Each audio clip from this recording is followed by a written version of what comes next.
E aí, pessoas, beleza? Bom dia, boa tarde, boa noite, tudo tranquilo? Onde vocês estiverem nesse mundão de Deus, tudo em paz? Como é que estão as coisas? Tudo belezinha? Tudo na mais maravilhosa paz de Deus aí, onde você estiver nesse mundão aí, nesse Brasilzão de muitas cidades? Muito obrigado por você estar aí mais uma vez no canal Paulo da Arma 1970. Que está aqui no Instagram, @paulodarma1970, muito obrigado a você e agradecendo também a Deus, porque sem Deus nós não somos rigorosamente nada. Deus e nosso Senhor e Salvador Jesus Cristo sempre que está nos dá força, nos dá a fortaleza para a gente poder aguentar as coisas do dia a dia, né, as durezas do dia a dia. Agradecendo você, agradecendo a Deus, pedindo sempre a você que curta o vídeo, se inscreva no canal, comente, compartilhe, passe adiante esse vídeo para outras pessoas conhecerem o canal Paulo da Arma 1970, tranquilo? Beleza? Então, ó, curta o vídeo, se inscreva no canal, comente. Se você quiser também ajudar o canal, 988-290-767-98 é o Pix do canal Paulo da Arma, é o CPF do canal Paulo da Arma 1970, tranquilo? Beleza? Toda contribuição sempre é muito bem-vinda, tranquilo? Então a gente vai passar aqui rapidamente, né? Os nossos comerciais, 10 segundinhos, o tempo de você tomar uma água e voltar, tranquilo? Beleza? Vai passar aqui a abertura do canal, 10 segundos, e a gente já volta aqui com um assunto aqui de extremo interesse, valeu? Então não perde, hein? Não sai daí, tranquilo? Valeu, até já já, obrigado!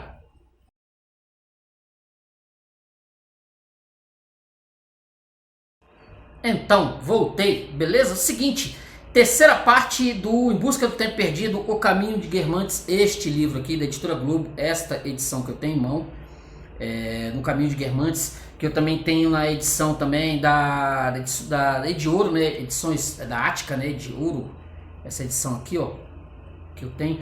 No passado, nas minhas 5 releituras, eu fiz justamente por essa edição do Fernando Paes, da tradução, né, do Fernando Paes, era que eu tinha à época e eu não mexia com a tradução do Mário Quintana. Eu tinha a primeira edição, o primeiro livro, o segundo livro, a terceira eu tinha esse aqui do Fernando Paes, que é uma tradução muito boa. Inclusive eu tenho aqui nesses meus apanhados exatamente uma edição mais recente, né, mais nova, que é essa aqui, ó.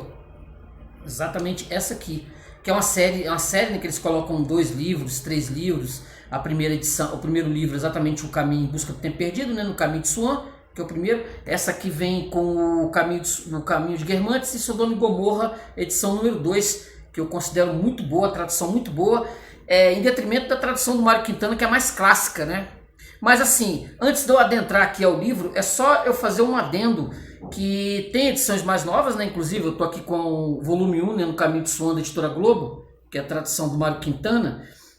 Mas essa edição da Globo, que saiu lá pelos anos 90, que foi quando eu tomei conhecimento do Proust, do Marcel Proust, essa edição aqui, ela é coroada de erros de português, essa edição aqui, né? Essa edição, porque eu não me lembro de no primeiro livro ou no segundo livro, com a tradução do Mário Quintana, estarem tão recheados de erros. Dessa vez talvez eu tenha prestado mais atenção por conta do canal.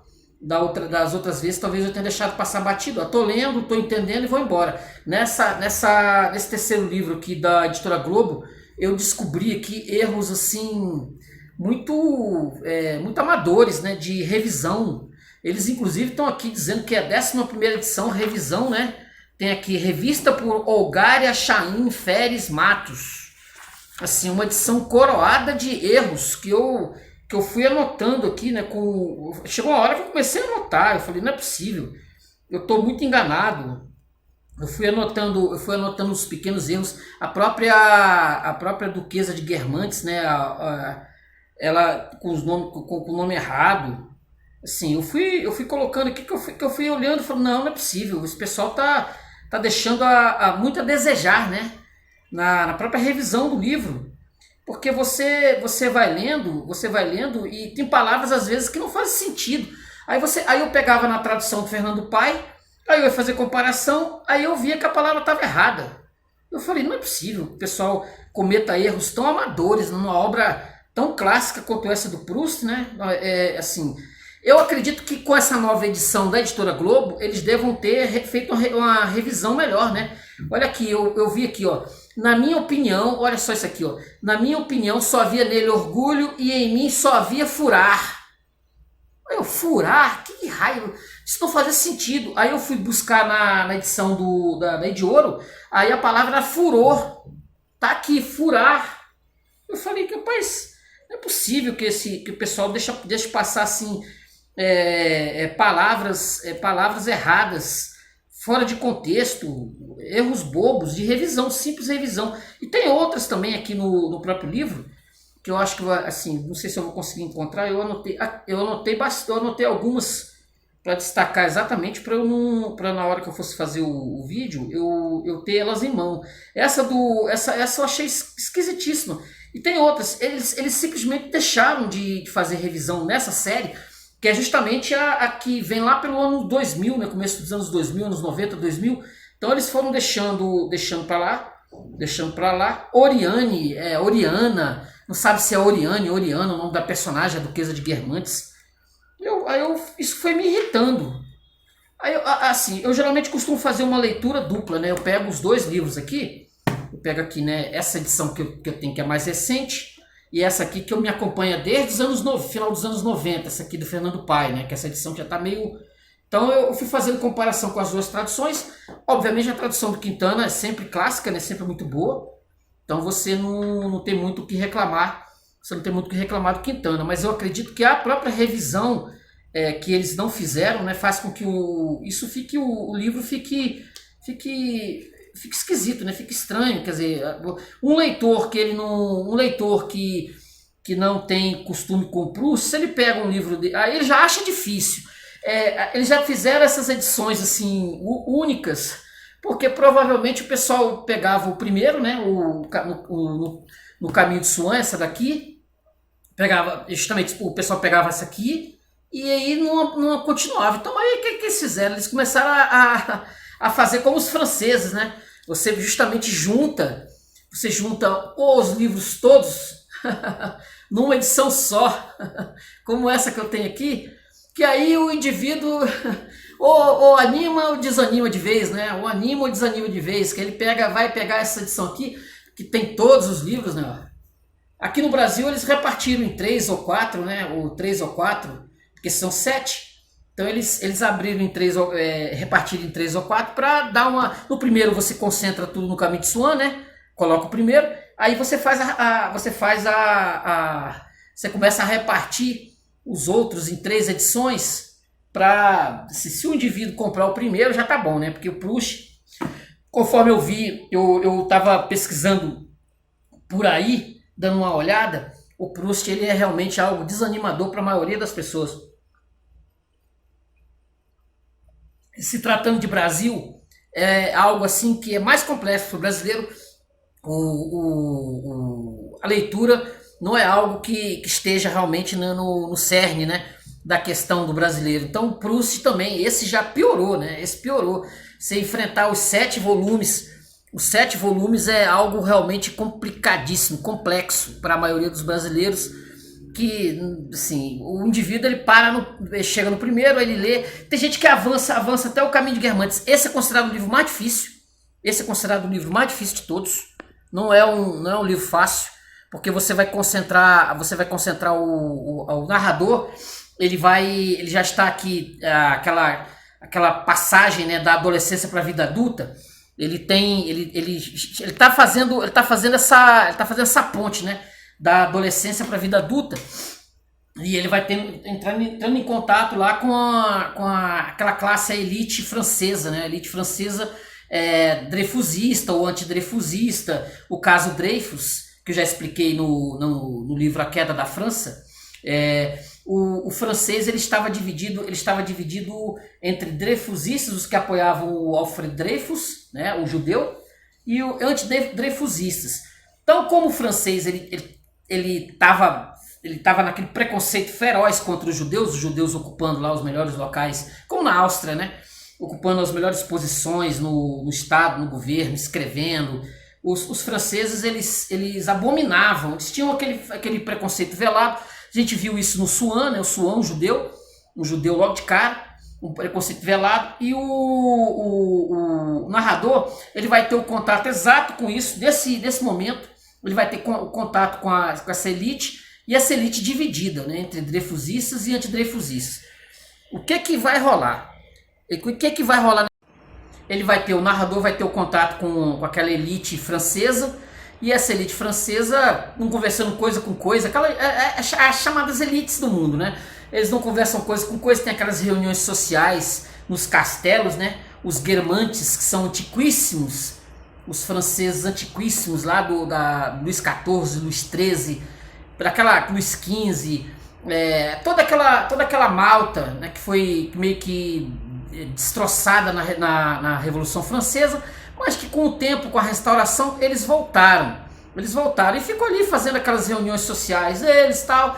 E o narrador ele tem contato com isso e esse pessoal não conversa coisa com coisa. E isso que é o problema para a maioria dos leitores do Proust, porque eles não conseguem entender que assim, o Proust está exatamente colocando o que é essa elite.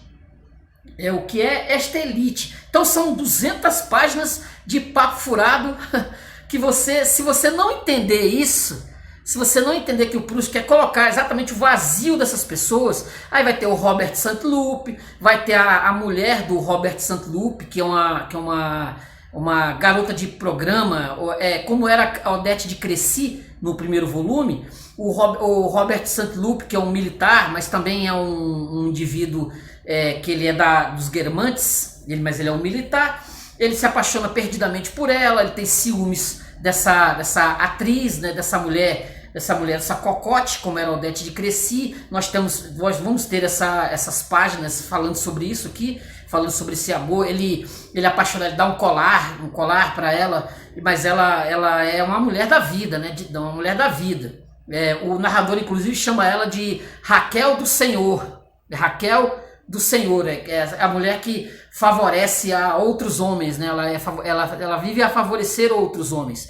Então ele vai passeando por esse universo. O Barão de Charlie, o próprio Swann, né, que só vai aparecer no final do livro.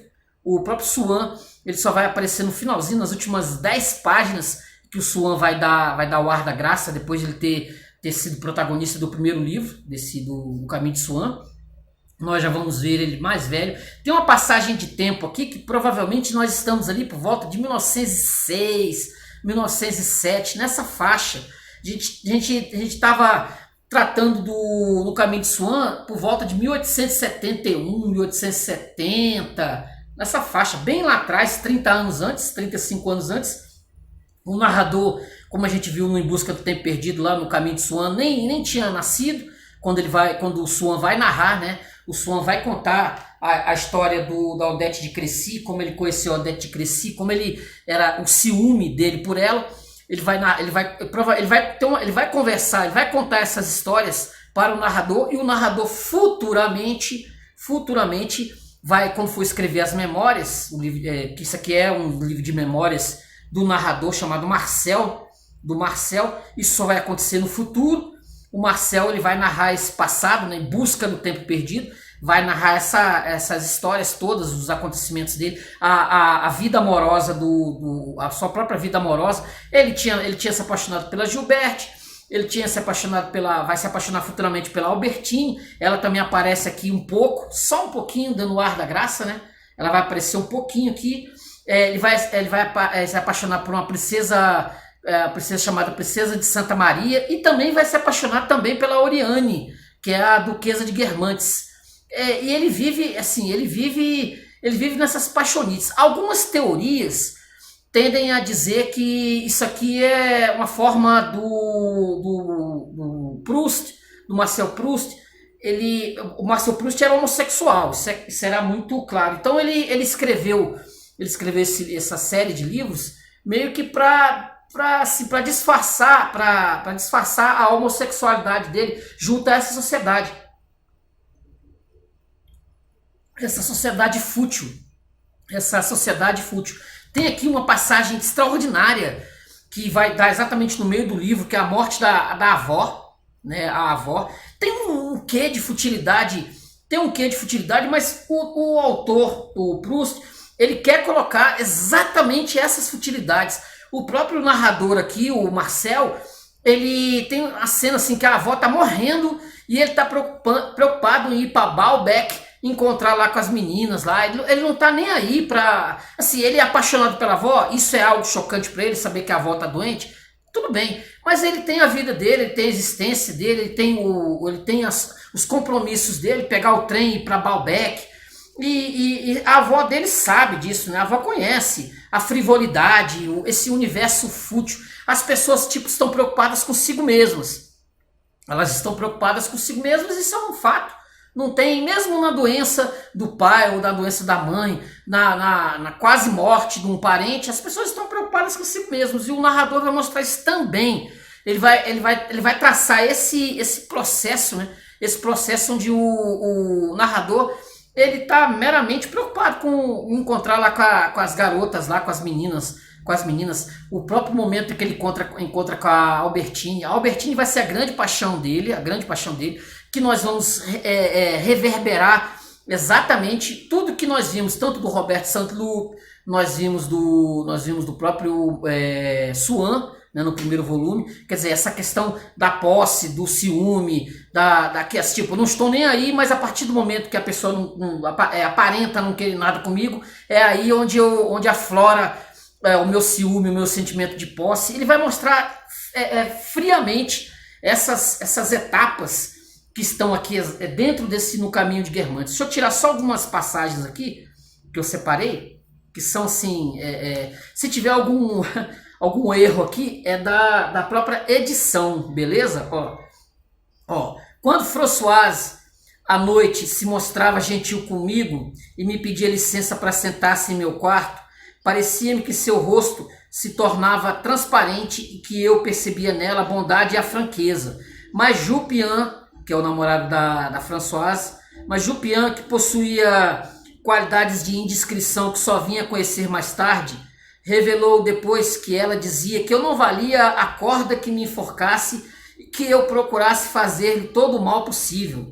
Essas palavras de Jupian revelaram em seguida diante de mim, num banho de coloração desconhecido, uma prova de minhas relações com Françoise, tão diferente daquela em que me comprazia tantas vezes em repousar à vista e na qual seria a mais leve indecisão. Sem a mais leve indecisão, Françoise me adorava e não perdia uma ocasião de o celebrar, que eu vim a compreender que não é o mundo físico o único que difere do aspecto sobre o qual o vemos, que toda a realidade é talvez tão dessemelhante da que nos julgamos perceber diretamente, que as árvores, o sol e o céu não seriam tais como nós o vemos, se fossem conhecidos por criaturas que tivessem olhos de constituição diversa dos nossos, ou que então possuíssem para isso outros órgãos que não os olhos, e que dariam das árvores,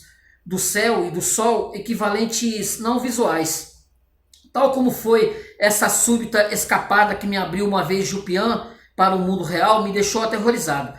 E ainda assim, só se tratava de Françoise, com quem eu absolutamente não me preocupava. Seria assim em todas as relações sociais? E até que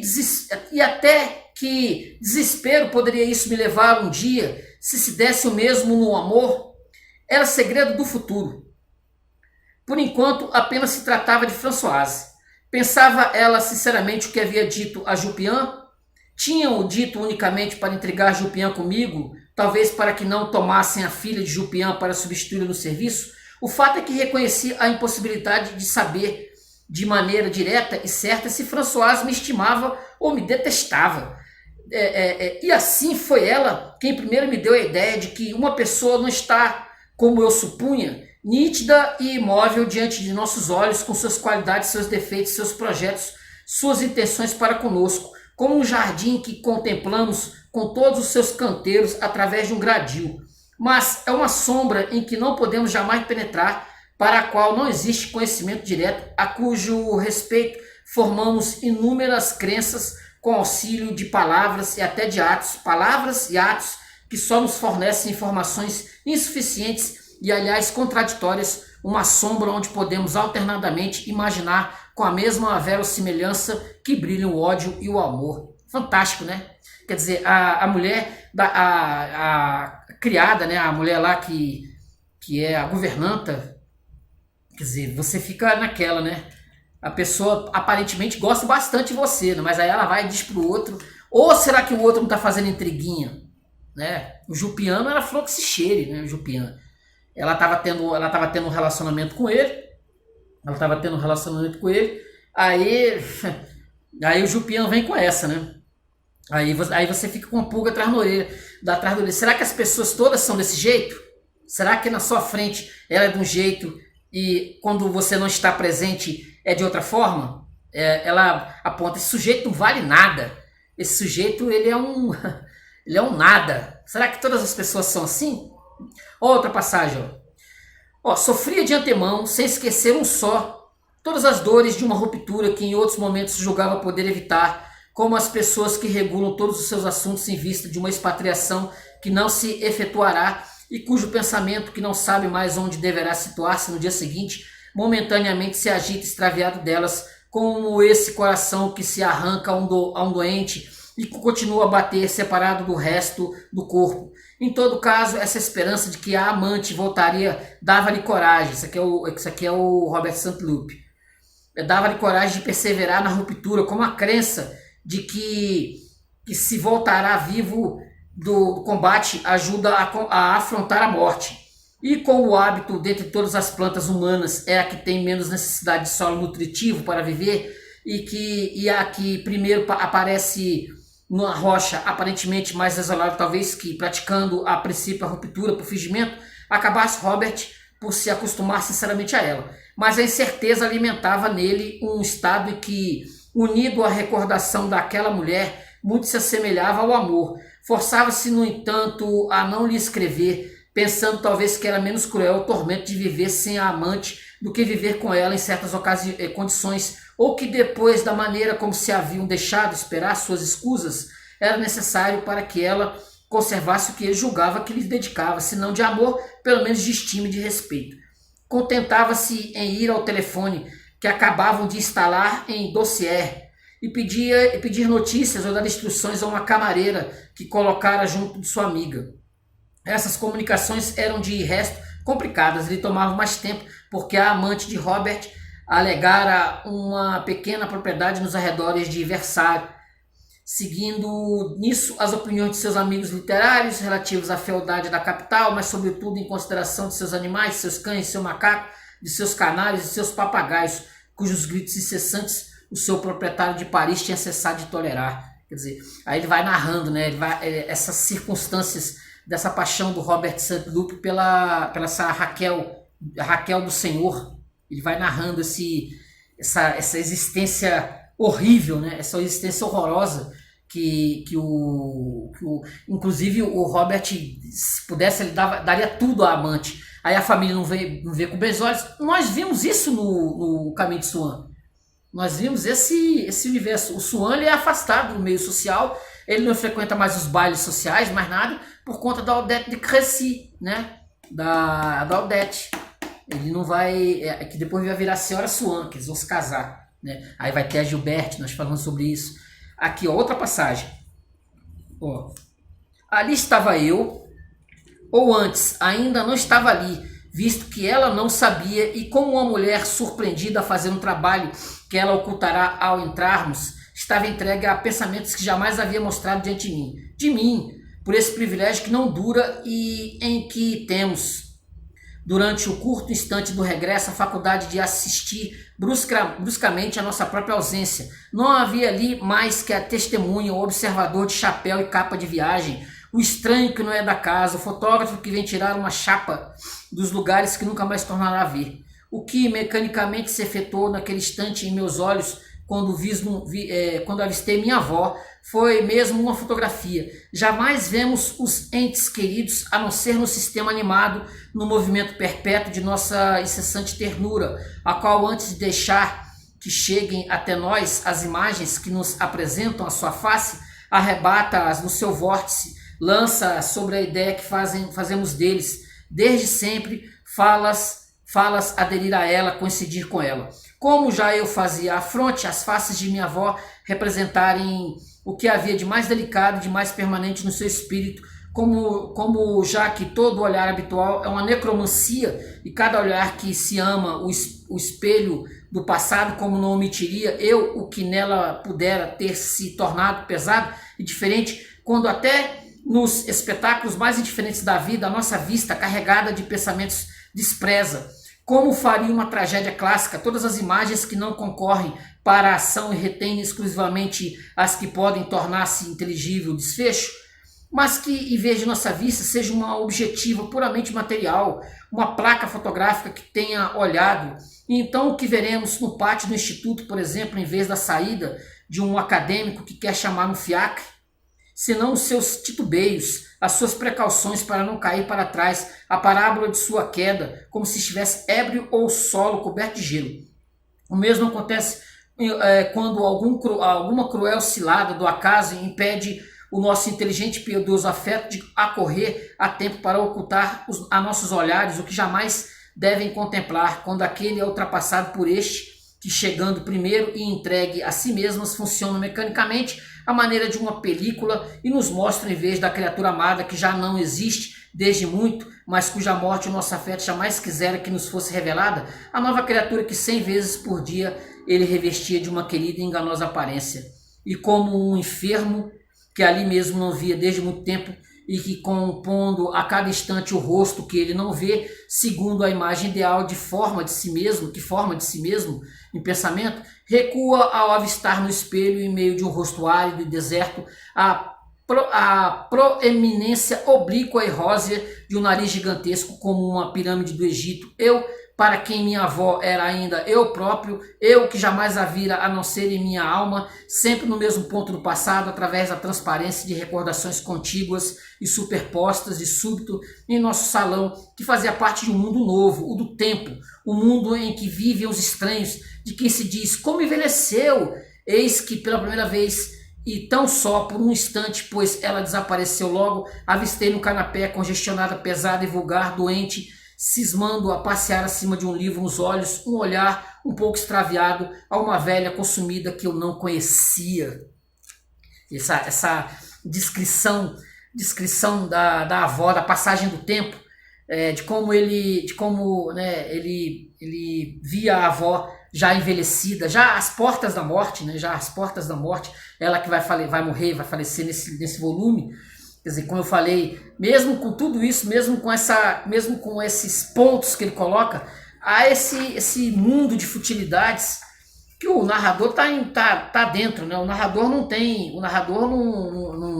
ele está floreando, né? Pode dizer, ele está floreando porque ele sabe que ele tem os próprios interesses. A avó já foi passado, já, né, não é mais, né? Não tem mais. Olha isso aqui que ele diz aqui, ó, numa passagem que eu tenho anotado nos dois volumes aqui que eu tenho dessa edição.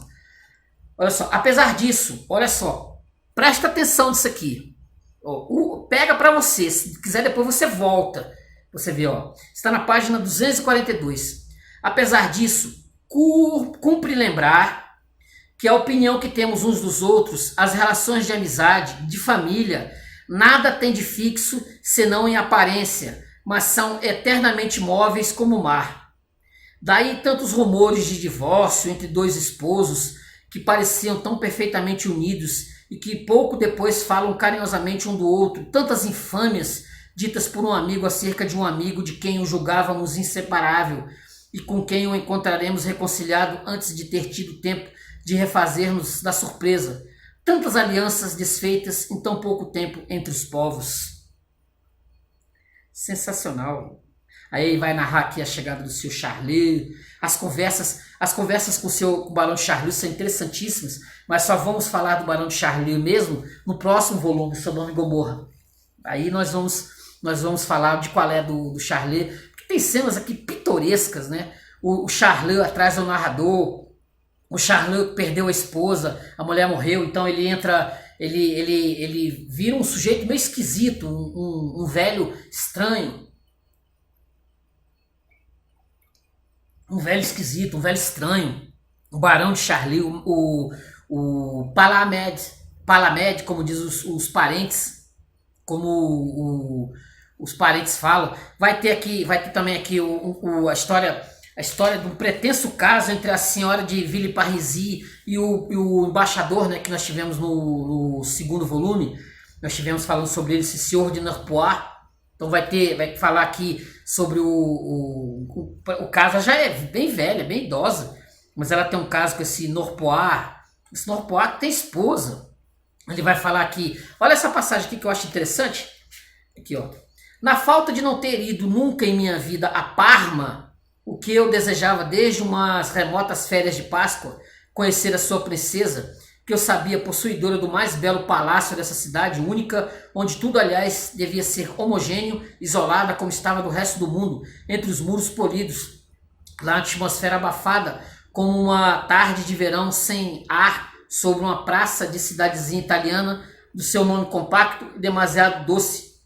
Isso deveria ter substituído de súbito o que eu procurava imaginar pelo que existia realmente em Parma, numa espécie de chegada fragmentária e imóvel. Era na álgebra da viagem à cidade de Giorgione, como que uma primeira equação dessa incógnita.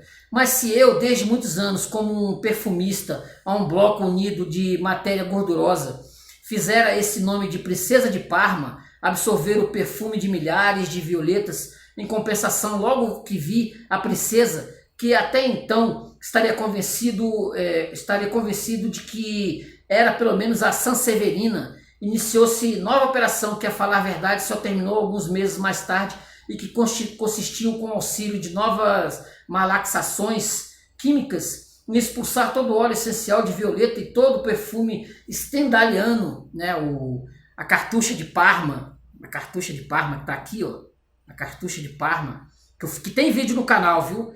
Tem vídeo no canal, a cartucha de Parma, assista, que é do Stendhal, um livro extraordinário de 1830. Stendhaliano, do nome da princesa, incorporar-lhe em troca a imagem de uma mulherzinha morena ocupada em obras de caridade, de uma amabilidade de tal modo humilde que logo se compreendia em que altaneiro orgulho tinha origem. De resto semelhante, salvo algumas diferenças, as outras grandes damas, ela era tão pouco stendhaliana, como por exemplo em Paris, no bairro da Europa, a Rua de Parma, que se assemelha muito menos ao nome de Parma que todas as ruas circunvizinhas e faz menos pensar na cartucha onde morre Fabrício, que é da cartucha de Parma, do que na sala de espera da estação de São Lazare. Muito bom. Deixa eu ver mais uma passagemzinha aqui, para fechar. Deixa eu pegar aqui. Esse volume é assim, ele é o mais longo de todos, ele tem cerca de 534 páginas nessa edição aqui, e nessa aqui são 494, uma diferença aí pouca, mas é o livro mais, ele é o mais grosso, né, da série, ele é o mais grosso da série, quer dizer, com essas 500 páginas, que desanima, vai fazer a galera desanimar, mas não desanime você que está aí. Você chegou até aqui, vá adiante, pegue os próximos, né? Vá ler lá o Sodoma e Gomorra, depois tem a Prisioneira, tem a Fugitiva e o último, né? O Tempo Redescoberto. Não deixe de ler, o Proust é uma viagem feroz a um universo que, assim, de certa forma, não faz mais parte do nosso mundo, né? Desse nosso mundo que nós vivemos, esse mundo de barões. Nosso mundo, ele carece desse tipo de... Né? Esse mundo não é mais como era esse. O Proust ele vai narrar exatamente isso, as futilidades. O povo é fútil, mas o povo é fútil em qualquer lugar. O povo é fútil rico, o povo é fútil pobre, o povo é fútil quando não tem Deus nesse mundo para dar realmente o caminho ao indivíduo, o caminho de Swan, né, o caminho de Deus.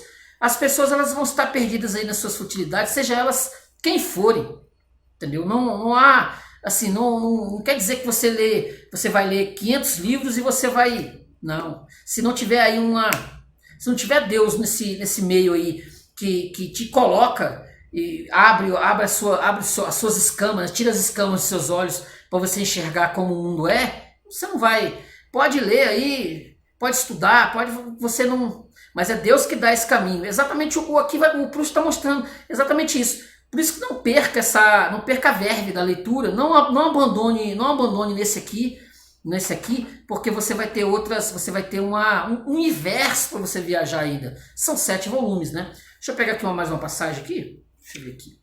Ó, A senhorita de Guermantes, Oriane, que não tinha grande coisa, fazia mais falar de suas toalettes que todas as Courvoisier juntas das suas. O próprio escândalo das suas expressões constituía uma espécie de reclame para o seu modo de vestir e de pentear-se. Atrevera-se a dizer ao grão-duque da Rússia: "E então é verdade que quer mandar assassinar a Tolstói?" Isso num jantar para o qual não havia convidado os Courvoisier, aliás pouco informados a respeito de Tolstói. Não estavam muito mais com referência aos autores gregos, a julgar pela duquesa viúva de Gallardon, sogra da princesa de Gallardon, então ainda solteira, que como não se tivesse visto honrada em 5 anos com uma única visita de Oriane, respondeu a alguém que lhe perguntava o motivo de sua ausência: "Parece que ela recita Aristóteles", queria dizer Aristófanes, "nas reuniões. Eu não tolero isso em minha casa." Confundiu Aristófanes com Aristóteles.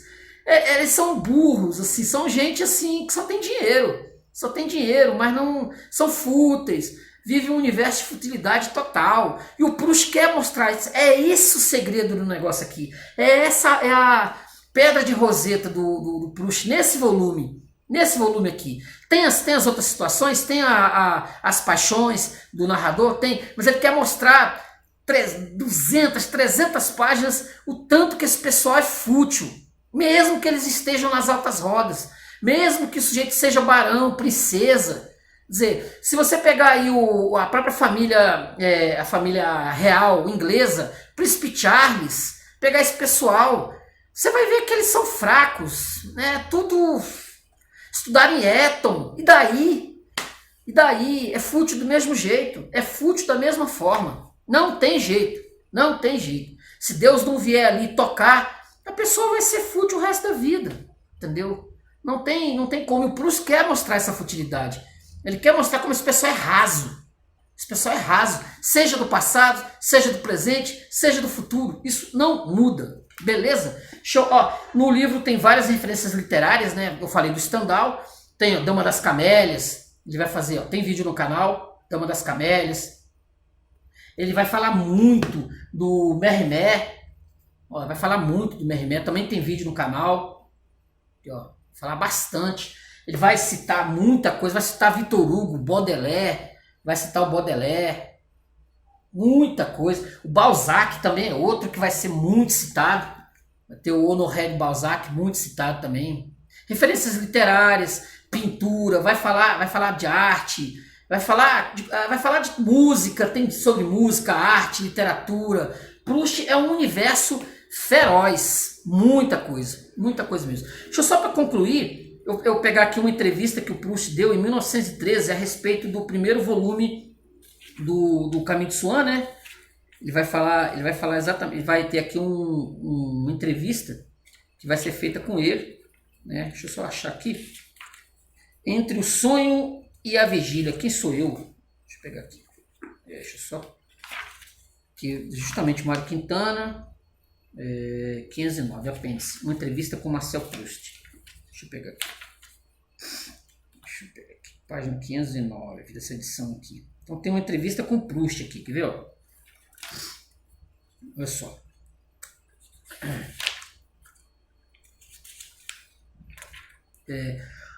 Olha só, ele falando, né? O que publico é apenas um volume, No Caminho de Swan, de um romance que terá como título geral Em Busca do Tempo Perdido. Gostaria de publicar tudo junto, mas não se editam mais obras em vários volumes. Sou como alguém que tem uma tapeçaria. Ele falava que não se publicava, né? Depois se publicou tudo em um só volume. Ele podia ter feito isso, mas na época o povo ia recusar. Sou como alguém que tem uma tapeçaria grande demais para os apartamentos atuais e que por isso foi obrigado a cortá-la. Alguns jovens escritores com os quais me simpatizo em outros pontos preconizam ao contrário uma ação breve com poucos personagens. Não é minha concepção do romance. Como lhes dizer isso? Sabem que existe uma geometria plana e uma geometria espacial. Pois bem, para mim o momento não é somente da psicologia plana, mas da psicologia no tempo. Essa substância invisível do tempo Eu procurei isolá-la, mas para isso havia uma necessidade que a experiência pudesse durar.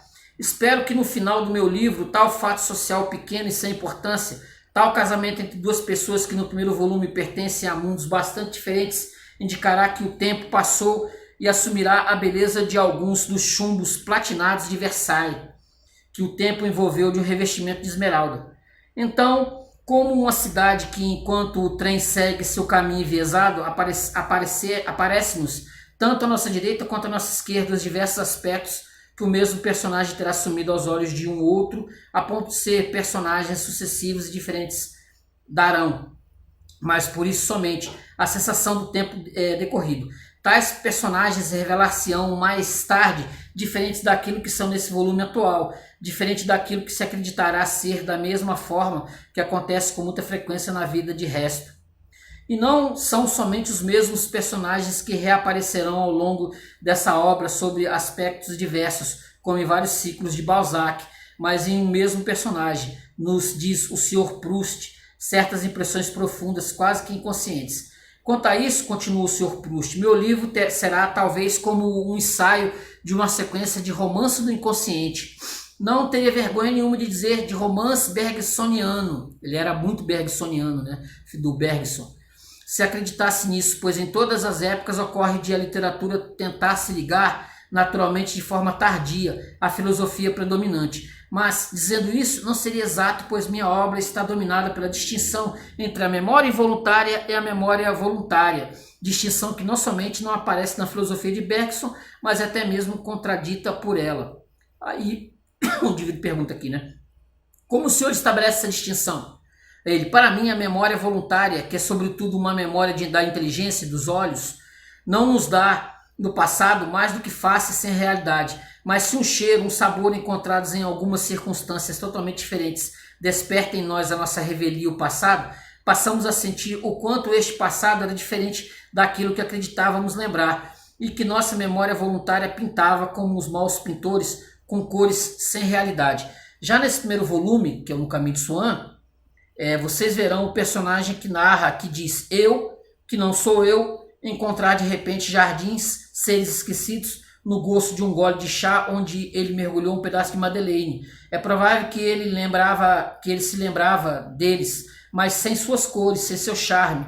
Pude fazê-lo dizer como este pequeno jogo japonês onde se mergulham pedacinhos de papel que tão logo imersos na tigela se esticam, ganham contornos, tornam-se flores, personagens, todas as flores do seu jardim e as ninfés da Vivonne. E a boa gente da aldeia, suas casinhas e a igreja, toda Combray e arredores, tudo isso que assume forma e solidez, saiu, cidade e jardins, de sua xícara de chá. Vejam vocês, acredito que é apenas as lembranças involuntárias que o artista deveria requisitar a matéria-prima de sua obra. Antes de mais nada, precisamos, porque elas são involuntárias, que se formam por si próprias, atraídas pela semelhança de um minuto autêntico, idêntico. Elas são as únicas a possuir uma marca de autenticidade. Depois, porque nos trazem de volta as coisas numa dose exata de memória e esquecimento. E, enfim, uma vez que nos fazem experimentar a mesma sensação numa circunstância completamente diferente. Elas a liberam de toda a contingência e nos dão dela a essência extratemporal, aquela que é exatamente o conteúdo do belo estilo. Esta verdade geral é necessária que somente a beleza do estilo traduz. Aqui, se me permitem divagar sobre o meu livro, continua o Sr. Marcel Proust, é que não se trata em nenhum grau de uma obra de raciocínio, é que os seus mais ínfimos elementos me foram fornecidos pela minha sensibilidade, que os encontrei no fundo de mim mesmo, sem os compreender, tendo tanto trabalho em convertê-lo em algo inteligível, como se eles fossem tão estranhos ao mundo da inteligência, como dizer, como um motivo musical. Parece-me que vocês podem estar pensando que se trata de meras sutilezas. Oh, não! Eu lhes asseguro, ao contrário de realidades. O que não tivemos de esclarecer nós mesmos, o que estava claro antes de nós, por exemplo, ideias lógicas, tudo isso não é realmente nosso, não sabemos nem mesmo se é real. É apenas uma parte do possível que elegemos arbitrariamente. Aliás, você sabe, isso se vê imediatamente no estilo. O estilo não é de maneira alguma um enfeite, como creem certas pessoas, não é sequer uma questão de técnica. É, como a cor para os pintores, uma qualidade da visão, a revelação do universo particular que cada um de nós vê e que não vê os outros. O prazer que nos dá um artista é de nos fazer conhecer um universo a mais. A entrevista do Proust foi concedida ao jornal Le Temps no dia 14 de novembro de 1913, antevéspera da publicação de No Caminho de Swan. Tradução de Guilherme Inácio da Silva, fonte Marcel Proust contra Sainte-Beuve, edição Pierre Claret, Paris, 1971, Gallimard, 1971. Sensacional, né? Proust por ele mesmo. Proust por ele mesmo. Então, ó, No Caminho de Guermantes, estas edições aqui, ó, estas duas edições aqui, No Caminho de Guermantes, é um livro fantástico, difícil.